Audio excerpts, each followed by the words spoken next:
আসসালামু আলাইকুম। কি সুন্দর কৃষ্ণচূড়া। তো আমি কৃষ্ণচূড়া দেখতে দেখতে হঠাৎ করে না আমাদের তাল গাছের দিকে আমার চোখ গেল, আর দেখলাম যে তাল চলে এসেছে। আর এটা দেখে আমার না খুব লোভ লাগতেছিল, যে আমার তাল খেতে ইচ্ছে করছিল। আর এই যে লোভ সামলানো বড় দায়, এই নিয়ে মজার মিষ্টি তালগুলো খেতে এত মজা লাগতেছিল, তো আমি লোভ সামলাতে না পেরে তাল খাচ্ছিলাম আর কি।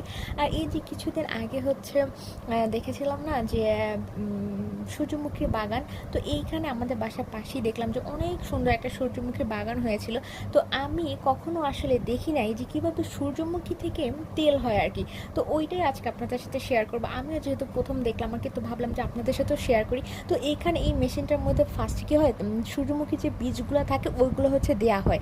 তারপর কি হয়, ওইটা ভেঙে ভেঙে ওইখানে দুইটা সেক্টর থাকে, ওইখানে ফার্স্টে ওই বীজগুলো থেকে ফার্স্টে ভাঙার পরে গুঁড়াগুলো পড়ে, তো ওইখান থেকে আবার ওই সাইডে এই যে এইভাবে শক্ত হয়ে আসে, যখন দুই তিনবার করে দেয়া হয় আর ওইখান থেকে তেল পড়তে থাকে।